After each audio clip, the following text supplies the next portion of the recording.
Morning mga bossing. Ngayong araw magpapapalit tayo ng clutch damper. Ayan, sound check natin.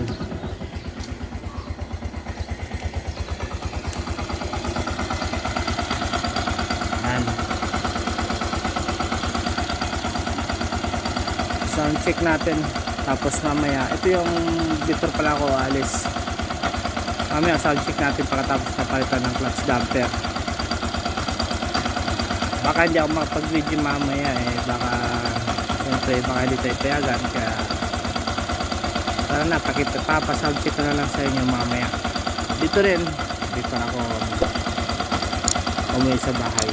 Let's go, welcome back mga bossing. Ito na yung sinasabi ko sa inyo na magsa-sound check tayo kasi nagpapalit tayo kanina ng diba, ng clutch damper. Ipaparinig ko sa inyo yung before nung tunog nun. Medyo makalampag talaga siya, pero ngayon sa sound check na natin kung ano na ba talaga yung pinagbago niya. Tara na, let's go. Tara, tingnan na. Papaando rin natin yung motor.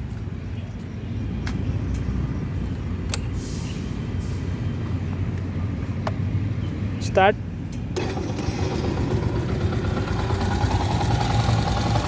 Sound check mga boss. Tumahimik siya mga boss, diba? Ang putik nga lang kasi galing pa ako ng Bulacan Ayan. Dito banda yung kanina, clutch damper. Dito pala yung area na yan.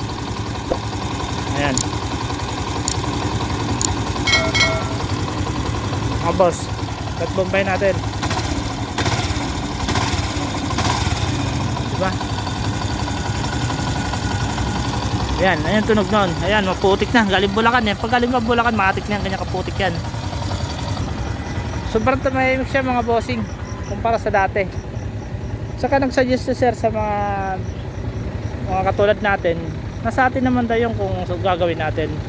Medyo makapal na langis yung ginamit natin dito.